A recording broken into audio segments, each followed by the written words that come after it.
Well, my name is J.P. Beatty, and first I want to just thank everybody for this opportunity on behalf of my co-presenters, Brenda Miller Galloway and Phil Archer.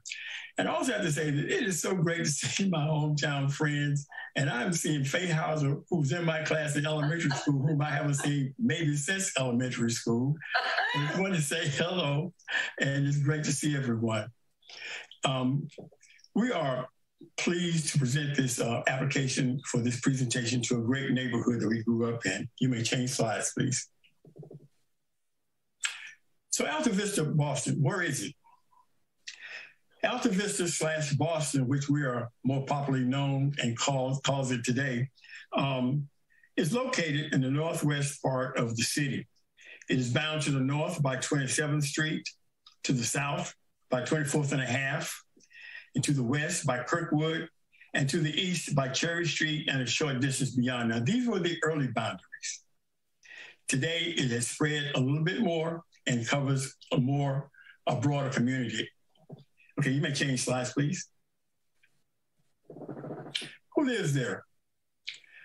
In addition to Brenda Miller Galloway and myself and other folks and friends and neighbors that are still there from my childhood days, the Boston community is a mixed income community that was very, very great to grow up in because you had domestic workers, you had professional people like Faye's father, you had doctors, you had dentists, you had ministers, you had business owners. But the great thing about this community was that the kids played together. And my mother, who was a maid and a factory worker with 7 kids, her kids, all of my brothers and sisters were able to mingle and meet and associate with other folks that were professionals and play with their kids, which inspired us to do more with our lives. So this was a great, great neighborhood to grow up in. And even in my career down in Atlanta today, where I now live, folks ask me, how did I learn to do video production and things that I do living in the South? And I tell them it was my neighborhood and the city that raised me. Thank you very much. Okay, next slide, please.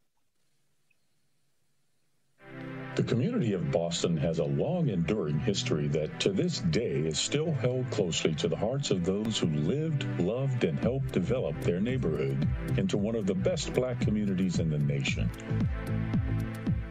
Originally developed in 1927 for Black professionals and named Alta Vista because its location was the highest elevation in Winston-Salem, 2 significant changes soon occurred that would become part of the legacy that defined this Black community. 1, the community became a mixed-income neighborhood that consisted of skilled laborers, business owners, domestic workers, educators, physicians, factory workers, pastors, lawyers, and more. 2, the name was changed from Alta Vista to today's more popularly known name of Boston. Boston.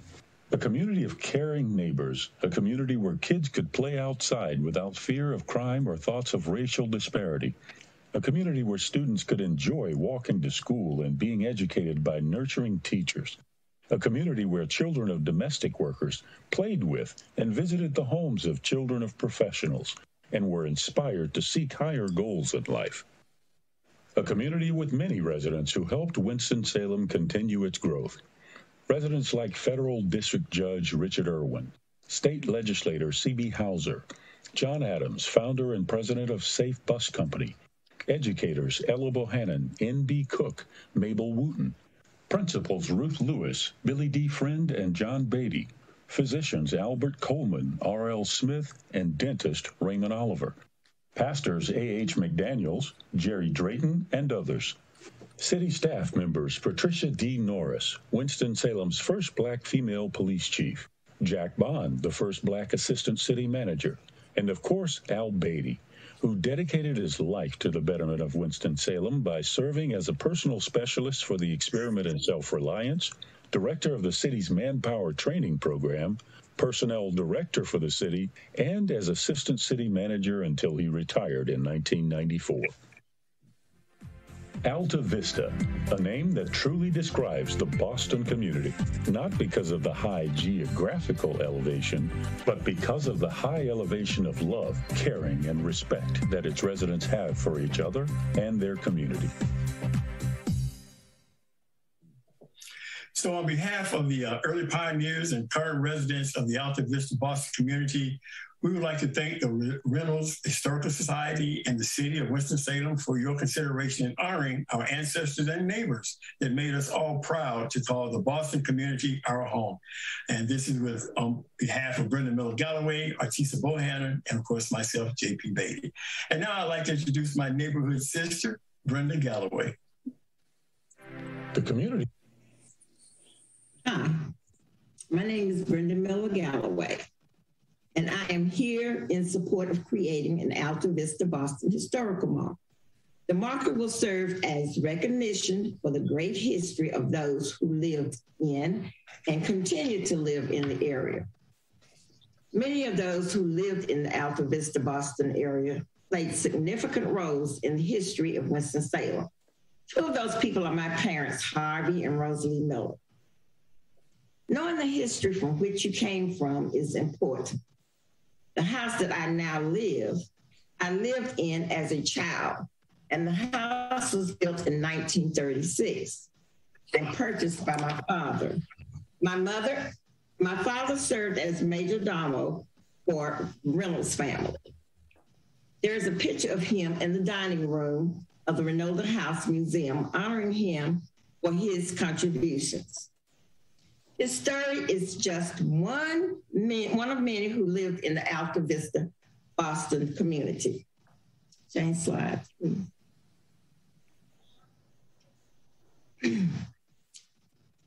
Alta Vista, I'm sorry, excuse me. His story is just one of who lived in the Alta Vista community that deserve to be remembered from generation to generation in history. Thank you for your time and consideration of this historical marker, Alta Vista Boston. And as you look and see the child on the left, that is me, the smallest one on the left, Brenda. Thank you. I'm sorry for my voice. I have allergies. Thank you. All right, thank you very much, Brenda. Thank you so much. We can have the next slide now, please. So this is what we're proposing for the text on the marker. Alta Vista Boston neighborhood. The Alta Vista neighborhood, more popularly known as Boston, was developed in 1927 as a suburb for Black professionals, considered the first of its kind in the South, but evolved into a mixed income neighborhood. It was built at the highest elevation in the city. Residents included leaders in business, education, religion, medicine, and city administration, as well as a chief of police, state assemblyman, federal judge, founding member of the Fire Royals, domestic workers, and laborers. This marker commemorates those who work tirelessly in this community, not only to build for themselves, but for generations to come. And now I would like to introduce Mr. Phil Archer. Next slide, please. Thank you, Mr. Beatty. Looking at the priorities, this marker would answer the criterion within priority 1 to connect to underrepresented history and historical narrative of Black suburbanization. Alta Vista really was at the edge of the city and just at the edge of the countryside. Also civic uplift and community resilience over nearly a century. Next slide, please. Within the second priority, the qualifying aspect or criterion is that the neighborhood embodies the stories of persons and organizations of historical and cultural significance. And seen here is the bus company, which was the largest Black owned and operated transportation company in the nation for a time.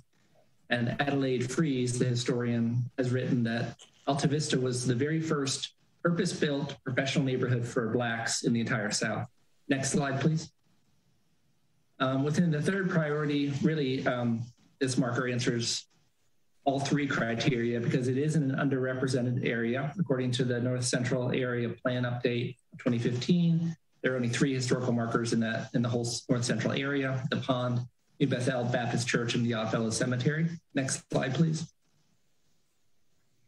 It also presents an opportunity for an impact on the present community. The marker will serve as a reminder of the high quality of life that Black residents enjoyed in their own neighborhood during the years of segregation. It will help dispel myths about disrepair, crime, and low-income education levels within Black neighborhoods. Next slide, please. Lastly, there would be an impact on preservation. That the same update identifies the need to encourage property owners to research and recognize the history and significance of their properties and the areas in which they live. This marker would serve as a reminder to current and future residents to honor the memories and traditions of early residents by maintaining their homes, respecting their neighbors, and keeping the neighborhood safe and clean. Next slide, please. On behalf of Brenda Miller Galloway, Artisa Bohannon, JP Beatty, and other neighbors, thank you for your consideration. Thank you very much. Thank you all. Committee members, do you have any questions or comments? I just want to ask Mr. Beatty if he is related to Mr. Al Beatty. Yep, that's my big brother. Yeah. That's my big brother, and also John Beatty, who was a principal there. He's retired also. Yeah, well, we grew up all over there in a 2-bedroom house on 25th Street, right behind Brenda Miller. And Brenda and I have been sisters and brothers neighborhood since we were, what, 3? Well, I was born over in that neighborhood. Well, that's great. Yeah, I've worked with your brother Al for many years within the city of Winston-Salem, and I thought he was something. He loves this city. We all do. So, thank you. I do have a question for any of you. We also have a marker application for Boston Cottages, and I'm trying in my mind to differentiate sort of the difference between these two neighborhoods. Obviously, we have a specific plat for Alta Vista. And I just don't know, I'm trying to figure out the distinction and when sort of the integration into Alta Vista that Boston Cottages made. Okay, let me maybe I can help you out a little bit. Boston Cottages obviously was way before Alta Vista came along. Right. The Alta Vista, quote, Boston neighborhood, as everybody knows it now, and I've known it throughout my life. This whole presentation for that community, what I see and feel in my heart, and all of my classmates and friends I spoke with over the last few weeks about this, and neighbors, it is about uplifting a community. Today, a lot of times folks will get careers and get great professions. They move out of their neighborhoods. They move to the suburbs. Yep. And they leave the neighborhood to just the folks that are barely hanging on and so forth and so on. Boston was not like that. And again, as I said, we had folks right next door to our 2-story house with my mother and 7 children in it was John Adams' house. When I remember when he built the house, it was like, oh my goodness, look at this big house. It was like a huge house. On the other side of us was the Morgans, who was also part of the Safe Bus Company founders. And then, of course, later on, Jack Bond moved into the Morgans' house, and he was the first assistant Black city manager. And throughout the neighborhood, Mr. Urban, who's an attorney, he and his son and I played together, Rick Urban, and it was all through the neighborhood. It was about the people in the neighborhood.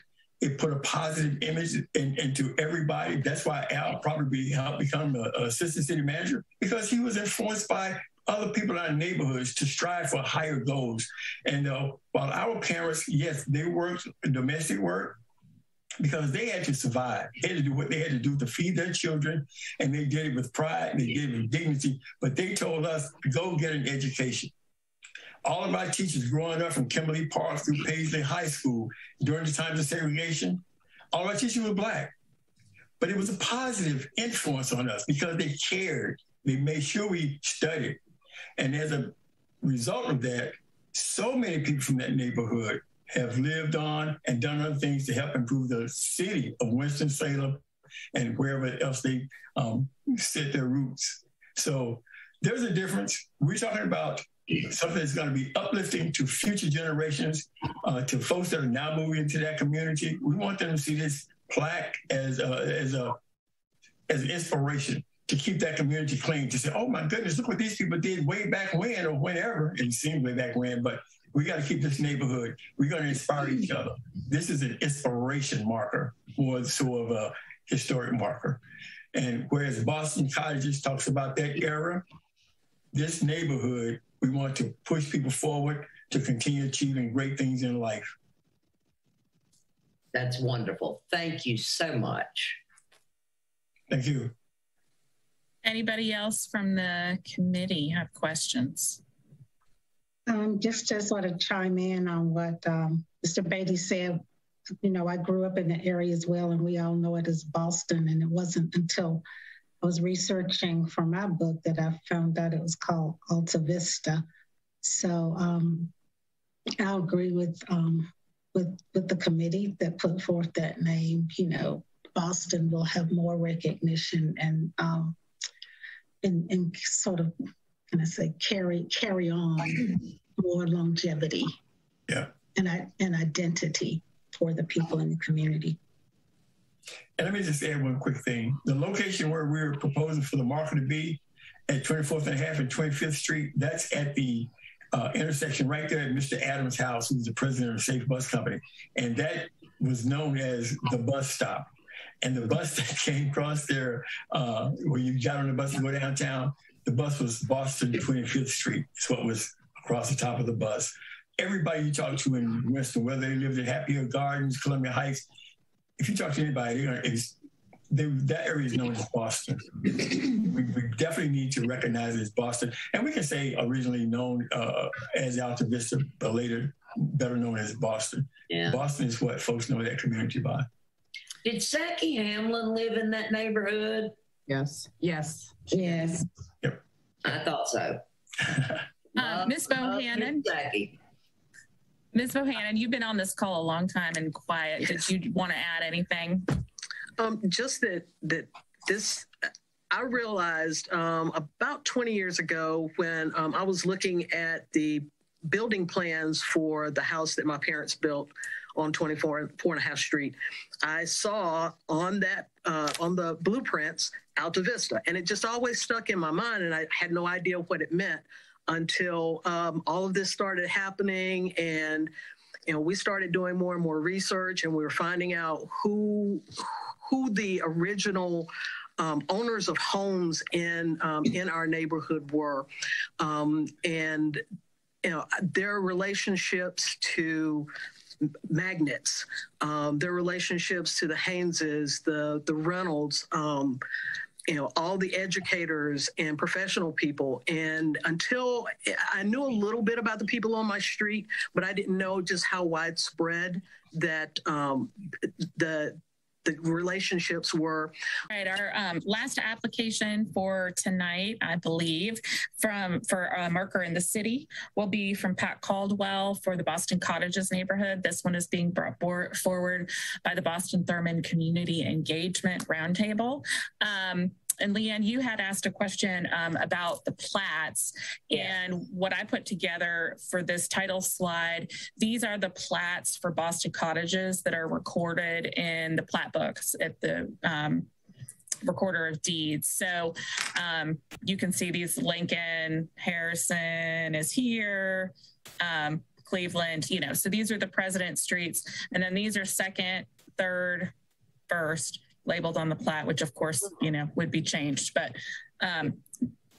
these are the plats. So Pat, if you are ready. I'm going to run, take a break. I'll be back. I can hear you. I'll be right back. Yes, I'm ready. Okay. I put together the images that Ivan sent over just into some slides. Do you want me to just kind of run through these, or? Yeah, well, you can run through, because when I talk, like right now, I was going to kind of give a history of the cottages, the Boston Cottages, because right now the focus is primarily on the Boston Cottages, because some of the cottages were moved. So I'll just kind of give, it says the Boston Cottages were developed by the Boston Cottage Company, an investment company that was formed by 15 white men in 1888. The Boston Cottage neighborhood represents a time when African Americans occupied the houses during the early 19th century. This presents a time in African American history that is significant because it represents one of the early neighborhoods established in Winston-Salem where Blacks lived together side by side, raising their families. The cottage was built primarily for renters. They were very cheaply built, and they were built for factory workers, sharecroppers, people that had moved in from some in North Carolina, some South Carolina. We presently had one of the cottages is right at the corner of 13th White, where they built Paisley, was destroyed, that we tried to save, but was unable to save it because they said it was termite infested. The cottage neighborhood represents families that were laborers, butlers, domestic workers, factory workers, and many had family members that were employed by R.J. Reynolds that were from North and South Carolina. These were houses that were one story, that were very poorly built. And you can very kind of see how significant is that currently we still have the cottages in our area. We still have the shotgun houses in our area. Shotgun houses are located on Thurman, or located on 13th Street near the end of University, that was dissected when they built University Parkway, that kind of split the neighborhood in half. They are still in existence, and those were copies of the shotgun houses. And when we say shotgun houses are houses that were built straight through. There was the front, the middle, and the kitchen. And a lot of times during that area then, a lot of there were outhouses. There were no built-in bathrooms. So a lot of these still have the original form, and they've been colored. They have different colors, and some are unique because we have one that's located that has, now that's one of them that's on 13th Street. And then we have another cottage that is there that has the brick all around it. What is symbolized, but what we're trying to do is to inform people of the heritage in the neighborhood, that we still are very fortunate to have properties like this that have not been destroyed or demolished. There's different architectural designs. There's one that's located on 20th Street, it's 510 20th Street, that is still in its form where, and Mr. Beatty, James Beatty is on. So we went to school together. I went to school with his sister. This is where the Jeffries used to stay. It's a cottage that's located near Cherry Street. That is very unique. We have houses that are very unique in design. And what we're trying to do is to protect those and inform people of the significance of them and let them know that our history is not dead. Then the Boston Cottages represent a small number of houses that still exist located on Thurman Streets. Many of the streets during this time were named after presidents. Roosevelt, Taft, Gillette, ran west from Thurman at the dead end. And during that time, a lot of these streets were not paved. They were mud. And if it rained, you were in trouble because you could not maneuver around very much because you just get caked up with. And this was red mud. And it says the shotgun houses that are on West 13th Street. And there's one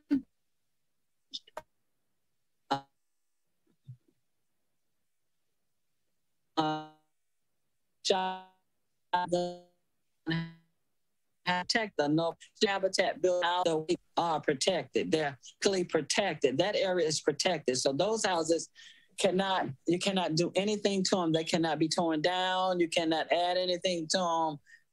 They are protected. So good that we have a lot of areas throughout the city with African American history that has been destroyed. But in this area, we still have houses that built in the 1920s, the 1900s, and the 1920s that are still located.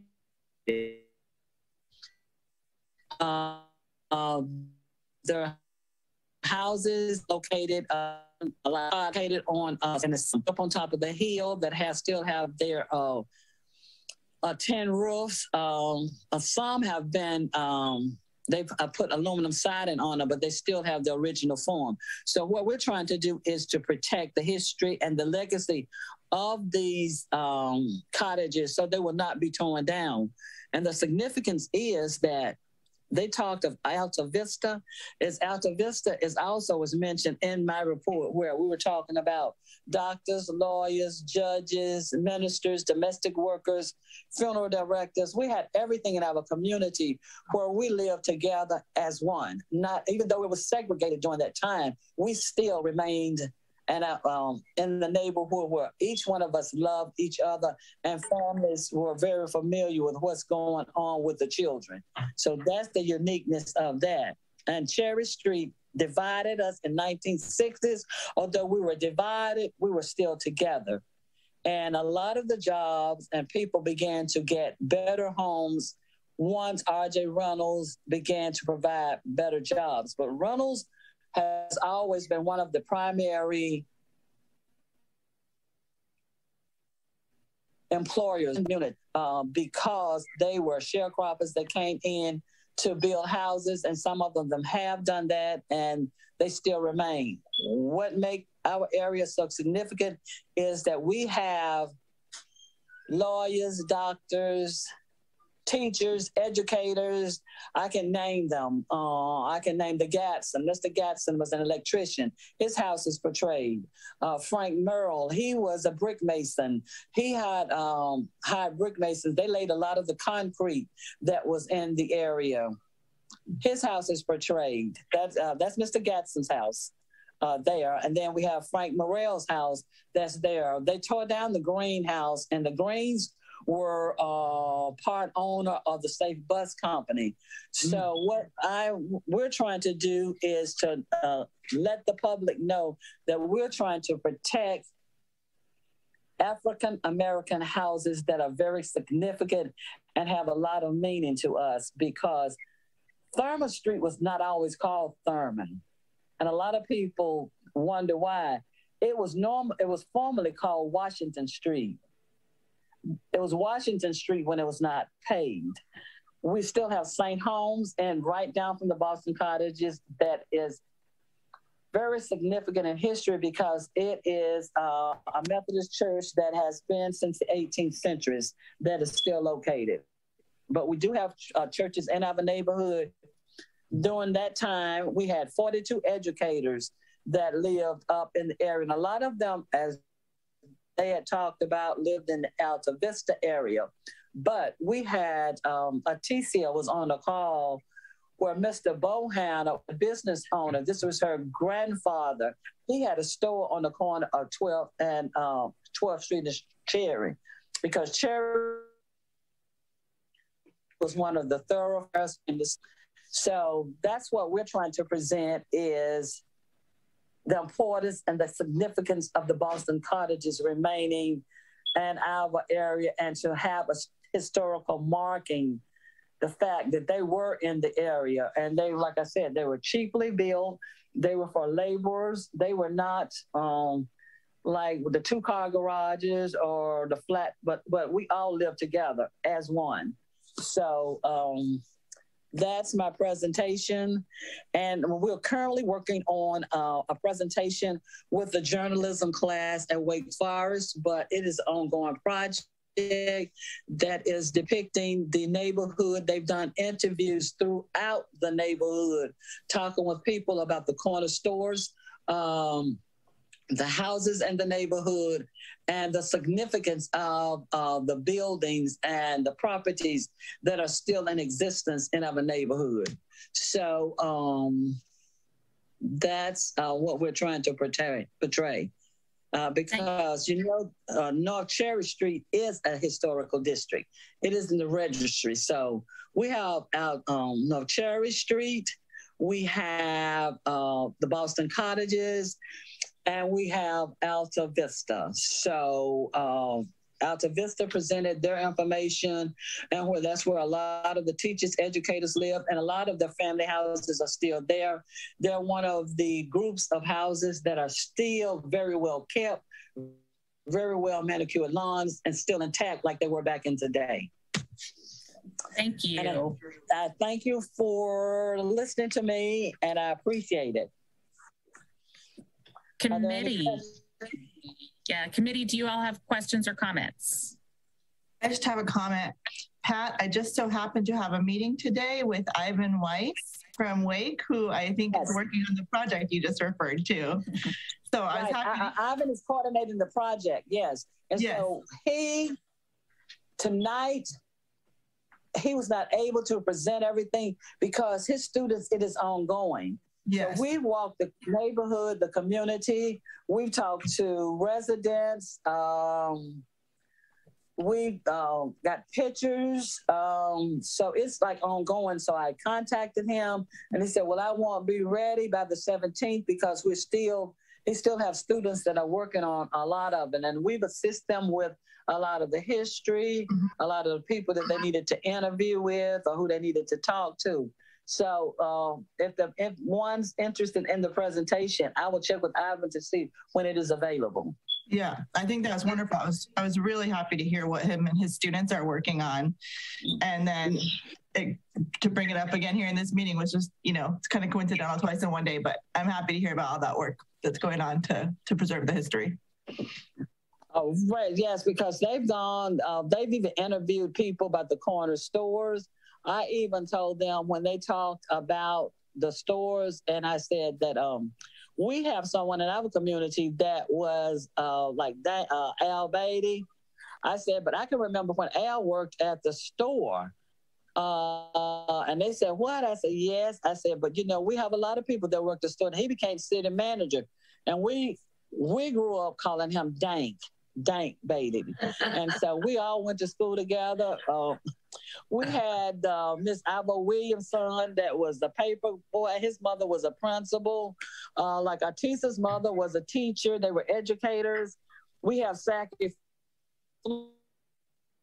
Flores that we're trying to cross our path after. We need for people to submit names for this path. And, it intersects with the children's home where they're doing a walking trail that we're trying to find people that lived in the neighborhood. And we sent a mail out for them to name who they would like to name. So Sakis Flores was one of the Hamlins, was one that I had submitted. Yeah. Well, I think Boston Cottages is one of the earliest African-American communities in Winston-Salem. And I remember when I first came to Winston and 100 years ago, but I remember all of the wonderful original fabric of late 19th, early 20th century structures, including shotguns and vernacular Victorian. And sadly, we have lost so many of those. And so I commend you for working on this to try and retain the heritage that is tremendously significant to our community. And I don't know if you know, again, another friend, Deronda Key Lucas. She lives up at the end of near the children's home, where the boundary is the children's home where they're trying to put the trail. Yeah. So she lives in that. Yeah, I'm familiar with. Deronda. She was a neighbor, and I have a neighborhood association. Well, that's great. The Boston Thurman Neighborhood Association. She's still involved. And I think this, again, I think this is a tremendously worthy project, and I commend you. Thank you.